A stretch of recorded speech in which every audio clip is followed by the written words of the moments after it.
Hello everyone, it's Seth, probably better known as Saffron Olive, and it's time for our first daily dose of Commander Legends Battle for Baldur's Gate spoilers. So Commander Legends 2, we still got a couple of months until it releases, the beginning of June. Spoilers don't officially start until the middle of May. We got to get through New Capenna first, but today, Wizards gave us a sneak peek at the set, and we got some really sweet cards, exciting new stuff, new planeswalkers that can be legal as your commander, along with some sweet reprints to talk about. So that's what we're doing today. Before we jump into it, a couple of quick reminders. Number one, if you want to keep up on all the latest spoilers throughout spoiler season, you'll find them all over at MTGpreviews.com. Number two, if you need some Magic cards, you can get them from our awesome sponsor, Card Kingdom, by heading over to cardkingdom.com/MTGGoldfish and even get a free goldfish sticker.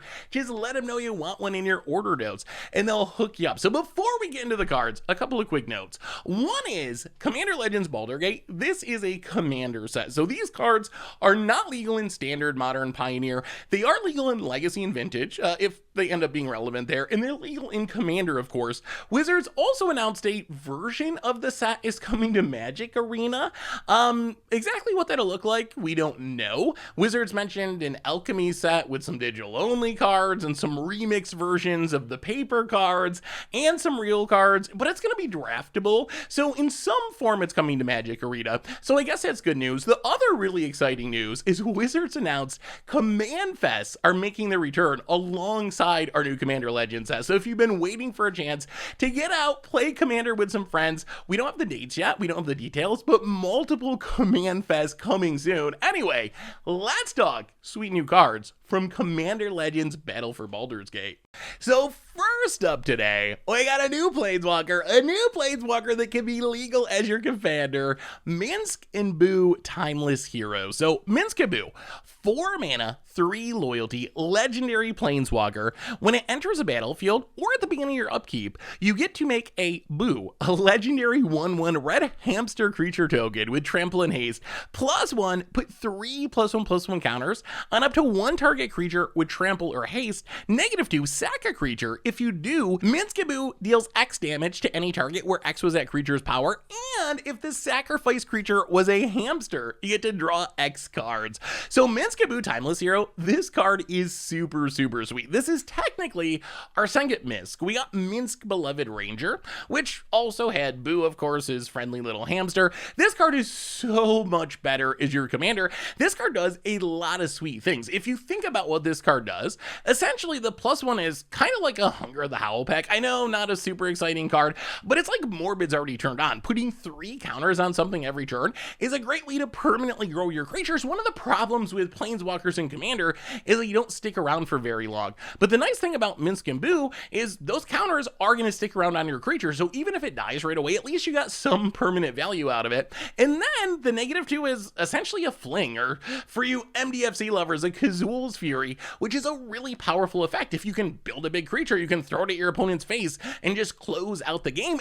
And if you're sacrificing Boo, you're drawing cards too. So I imagine what you really would love to do with this card is like play it, you get your Boo, you put counters on it the first turn, make it a 4/4, and then you sacrifice it and draw 4 cards, deal 4 damage to something, and then you know that Boo's coming back anyway, because every upkeep you're gonna get it, because that's what Minsc Boo does. So I think that that's a really powerful effect. It's worth pointing out, Boo is the only hamster in Magic. So when Minsc Boo refers to a hamster, it's mostly referring to Boo itself at this point, although there are some shenanigans that we'll talk about in a minute. So one comparison for this card, one of the things I thought of is it's a little bit like a weird planeswalkery Brian Stoutarm. Brian Stoutarm, this fling style commander where you can tap it to fling something. That's essentially what Minsc Boo's -2 does, except it's in a planeswalker form and you get all these twists. So that's one comparison. If you're a Brian Stoutarm fan, you're probably gonna like Minsc Boo as well. So as far as building around this card, I think there are 3 main options I've thought of. So one is, if you read Minsc Boo's +1, it puts the counters on a creature that has trample or haste. So you can build kind of like a keyword tribal style deck featuring a bunch of trample and hasty stuff, and it's in the perfect colors for that. Gruul has like Quartzword Crasher, a trample tribal lord in a weird way, Proud Wildmonder. You got mass trample cards like Primal Rage and Brawn, and then you get some mass haste stuff too. Haste doesn't really have Quartzwood Crasher, style payoffs, but still you get Angers and Rhythm of the Wilds and a ton of things that just give your team haste, and then Minsc Boo can be putting counters on anything. So keyword tribal with trample and haste, way you can build around Minsc Boo number one. Way number two is to play some more hamsters. Yes, I know there's not any other literal hamsters in Magic, but changelings are all creature type, and because of blue, that technically includes hamsters. So I think if you're building a Minsc Boo deck, cards like Tarion Mauler, Chameleon Colossus, they go way up in value, because if you can be drawing cards with Minsc Boo's -2 ability when you're flinging something, it is an absurd source of card advantage. It's a way to get some more hamsters in your deck. The other way to build around this is a threatened tribal deck, where the goal of your deck is to steal your opponent's creatures and then just throw them at your opponent with the -2. So you got all these Jerry Instigators and Captivating Crew, Conquering Manticore, literal threaten, any effect that's like snag a creature for a turn. Yeah, normally those cards are going to give the creature back to your opponent, but if you got Minsc Boo, you just sacrifice it to the -2 and you turn them into permanent removal that also allows you to smash your opponent, and I don't know if you somehow steal a hamster, maybe even draw some cards along the way. So those are some ways to build around this card, and you can just jam them all together, like mix these synergies up, and I think you can build a really powerful Minsc Boo deck. So Minsc Boo, I love this card. It's really sweet, really fun to see another Planeswalker that you can play in your commander, and I feel like it's actually a pretty powerful card with several different ways that you can build around it. Plus, I mean, it's a pretty iconic D&D character, so a win there as well. Next on our list, we have Ancient Brass Dragon, a new mythic mono black dragon, and this card is pretty spicy. So 7 mana, 7/6, Elder Dragon. Notice, not legendary. I believe this is the first non-legendary Elder Dragon in the entire history of Magic. So you get a 7/6 flyer, and it says when it deals combat damage to a player, roll a d20. When you do, put any number of target creature cards with mana value X or less from the graveyard onto the battlefield under your control, where X is the result. So this is a really big, flashy dragon that can potentially be really powerful depending on how you roll with your d20.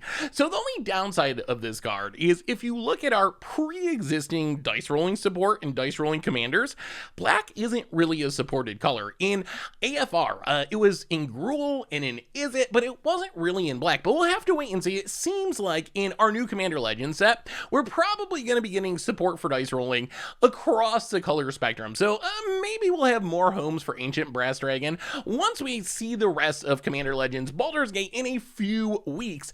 But for now, I think this is mostly a standalone card where you can just play this because it's pretty powerful. Like, if you can get in a hit with this and roll well, you could be almost getting a Rise to the Dark Realms. You're not going to literally get everything if it's in the late game and there's a ton of creatures, but you could definitely be reanimating 3, 4, 5 creatures. Worst case, you get kind of unlucky and you're getting a bad Ink Eyes or Teneb or something. These other creatures that have kind of a similar ability.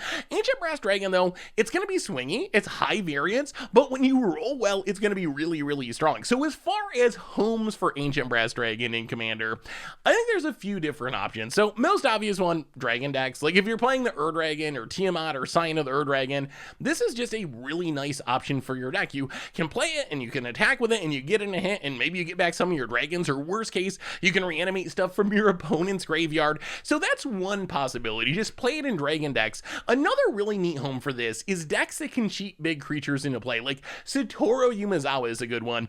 You can ninjutsu this into play, hit your opponent, and maybe reanimate a whole bunch of things. And you can be doing this early in the game, maybe as early as turn 4. Another good option, Kalia of the Vast. Kalia, when it attacks, you can put an Angel, Demon, or Dragon card from your hand onto the battlefield tapped and attacking, so you can cheat your Ancient Brass Dragon into play, hit your opponent with it, presumably right away, and reanimate a whole bunch of things. The other interesting home for this is reanimation style decks, where this can kind of like double or triple or quadruple up your reanimation. You're playing like Olivia Crimson Bride. You attack with your Olivia, you get back your Ancient Brass Dragon, you hit with Ancient Brass Dragon, get back a bunch of other stuff, or Cedrus the Trader King, where you can unearth this on the cheap and smack your opponent to reanimate a bunch of things.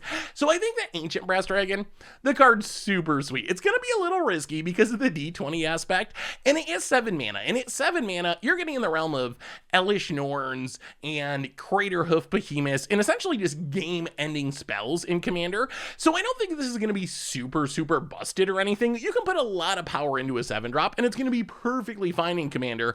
But I think that Ancient Brass Dragon definitely has possibilities to be a really fun option on the top end of your curve in reanimation, in dragon decks, and in cheating into playstyle decks as well. Speaking of big black creatures, we also got Elder Braid, which, I love this card. This is just such a fun card. 7 mana, 6/6 horror. It has menace, and it says whenever it attacks a player, exile all the cards from that player's hand, and then draw that many cards. And you can play land cards and cast spells from among the exile cards for as long as they remain exiled. If you cast a spell this way, you can spend mana as though it's mana of any color. So in all that huge wall of text, what this is essentially saying is when you attack someone with Elder Brain, you steal their hand, and then they get to replace that hand. They get to draw cards to replace it, but this steals your opponent's entire hand. We've seen cards that steal a card, like a Psychic Intrusion or Covetous Urge. You can target your opponent and steal one of the cards from their hand for 4 mana, for 5 mana. Elder Brain, when it attacks, it's going to steal your opponent's entire hand. And then you can do it again the next turn, in the next turn. That's an absurd source of card advantage. And remember, this is an attack trigger, not a combat damage trigger. So even if your opponent has blockers and you can't get through for combat damage, you're still going to get this trigger. So this can easily be attack, draw 7 cards. Attack, draw maybe even more than that in some scenarios if you're attacking whoever has the most cards in hand. An incredibly powerful effect. So I think that the most obvious home for Elder Brain is Theft style decks. If the goal of your deck is to win with your opponent's cards, this is an absurd option on the top end of your curve. So I'm thinking Nihilur, Centriplets, Dragonlord, Slumguard, Gonti style decks. Any deck like that, you're going to be playing Elder Brain because it is just such a fun way and it's so on theme for your deck. It's also sneaky good in a couple of non-theft decks. One of them I'm excited about is Ishin 2 Heavens is one. Ishin 2 Heavens is one of my favorite new legends, doubles up your attack triggers. So how this works with Elder Brain is you play your Ishin, you play your Elder Brain, you attack with Elder Brain. What's going to happen is you're going to steal your opponent's hand, they're going to draw a new hand, and then the second Elder Brain trigger, thanks to Ishin, is going to resolve, and you're going to steal that hand too. So essentially you could be drawing 14 cards from your opponent's deck each turn. Another interesting home, Prosper Tomebound. Prosper wants you to be casting spells from exile. Elder Brain, it's exiling a whole bunch of cards and then you're casting them. So it's a great way to trigger your Prosper to make more treasures, keep your Prosper snowball going. If you want to be really, really mean, and I mean really mean, and I wouldn't recommend doing this unless you want to get punched by your friends in your Commander play group.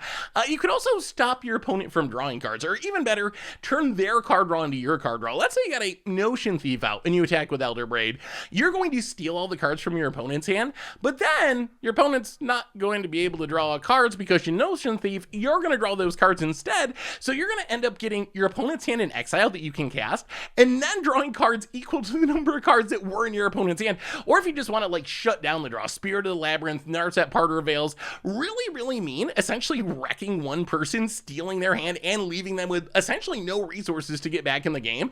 But if you want to crim it up and go mean mode, Elder Brain is going to be great for that as well. So I love this card. This card for me is just amazingly fun, super cool, and I think that it's definitely got some potential. Again, it's 7 mana, which means it's not going to be busted. That's win the game amount of mana in Commander, but still, this card just looks really cool. We've never really seen an effect like it, and I cannot wait to start playing with it. We also got Wand of Wonder, a pretty spicy new red artifact. So 4 mana artifact, pay 4, tap it, roll a d20.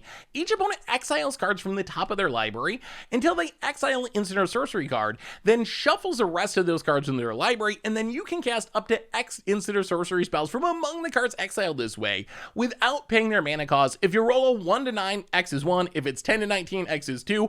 If you get the critical hit and get a 20, you're gonna get 3 spells, 1 from each of your opponent's deck. So when you think about what this card is, this is essentially a red Commander version of Chaos Wand. Chaos Wand, very similar, except it only hits one person. Wand of Wonder is kind of scaling for Commander, where worst case, let's say you roll the worst possible number. You roll a 1, you're going to get a look at 3 instants and sorceries, the top instant or sorcery from each opponent's deck, and you get to choose the best of those and cast it for free. That's pretty powerful. If you get lucky, you get to cast 2 of those, or maybe 3 of those, which is even more insane. So Chaos Wand, it's not a super like over the top crazy card, but it is a really fun card. We have had some great Commander Clash moments involving Chaos Wand. It lives up to its name. It's just very chaotic, and you never know what's going to happen. Wand of Wonder, if you're in red, it's essentially just a very strict upgrade. Sure, you gotta cast it for 1 more mana, but you get so much upside of hitting each opponent that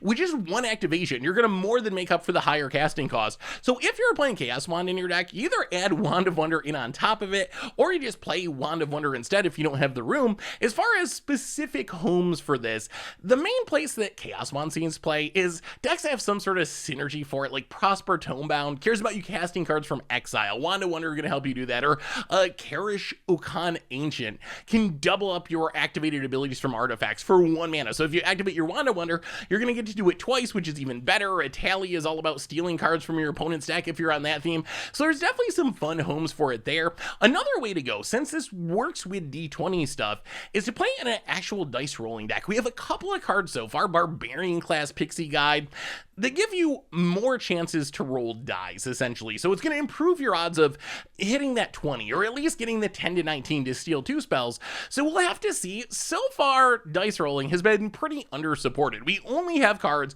that care about rolling dice from Adventures in Forgotten Realms, but it seems like we're definitely getting more in our new Commander Legends set, so maybe this will be more of a thing and more practical to build around once we get Commander Legends Baldur Gate as well. But worth keeping in mind, if you are playing dice rolling payoff cards, Barbarian Class Pixie Guide, Wand of Wonder gets even better. So Wand of Wonder, it's just a super fun card. It's chaotic. You never know what's going to happen. Sometimes it's good, sometimes it's bad, but I have really enjoyed playing Chaos Wand in Commander, and this is just better in pretty much every way, as long as you're in red mana, because worst case, you're getting an upgraded Chaos Wand. Like, even if you roll the worst possible number, a 1, it's going to be better than Chaos Wand. Best case, the value is kind of immense. We also got some interesting reprints. We found out that the AFR card treatment is coming to spells. We got to see creatures in Adventures in Forgotten Realms. They had this kind of brown on red whatever card style. Well, we're getting these again in Commander Legends Baldur Gate, but it's going to be spells this time. So you can see Lightning Bolt returning in the set, Fireball, a classic spell in Magic and in D&D, returning in the set, and it's got the really sweet card style. The Lightning Bolt in specific, oh my goodness, that looks amazing. I guess actually the Fireball does too. I'm just more hyped for Lightning Bolt because that's more of a playable card in Constructed. So these are cards that are more for draft than for Commander. I think Fireball you could kind of play in Commander. Lightning Bolt you don't really play in Commander. But remember, the whole gimmick of Commander Legends is this is a draftable Commander set. So you're going to have Lightning Bolt at common to round out your draft, Fireball at uncommon. So these are cards that maybe they're not huge upgrades, huge reprints as far as reducing the cost to Commander or whatever, but for limited they're going to be good. And we do have some reprints that are a pretty big deal as far as cards that we need to get cheaper in Commander, and that is the lands from the set. So we found out the lands from Battle Bond are returning. Bountiful Pomegranate, Morphic Pool, Luxury Suite, Sea of Clouds, Spire Garden. This is a really powerful cycle that's designed specifically for Commander. They enter the battlefield tapped unless you have 2 or more opponents, which means in a Commander game, these are essentially just coming into play untapped most of the time. Maybe in the really late game, if, someone's already out of the game, maybe they won't come into play untapped, but most of the time, these are just coming into play untapped and adding 2 colors of mana, and these cards are pretty expensive. Their prices range from like $17 up to $35 at present. So this is a cycle that we could definitely use to get cheaper, and this reprint in our new Commander Legends is going to help get that done. This is a window to get these cards for your deck. If you think about how playable these cards are, I'd say they're second tier dual lands. If you look at like EDH Rec or whatever, you kind of have the hierarchy of lands: fetch lands, shock lands, triomes. Those are like the top tier of lands, discounting like the original dual lands, which no one really plays because they cost a ridiculous amount of money. So not including those. And then in the second tier of lands, you have a big group of lands. You have like the core set buddy lands. You have the new Innistrad lands that come into play tapped for your first couple land drops, but then come into play untapped. These lands are kind of right in that group. The Battle Bond lands, definitely very powerful and very played in Commander and need to be cheaper. So great reprint option. We also got Reflecting Pool, which had been reprinted a few times, but I honestly didn't realize is still like a $30 card. A staple of 5 color decks in specific, makes mana equal to any mana. Taps to make a mana of any color a land you control could produce. So if you have a land that taps for all colors of mana, this is another 5-color land. Or if you get a Triome, it's tapping for 3 colors.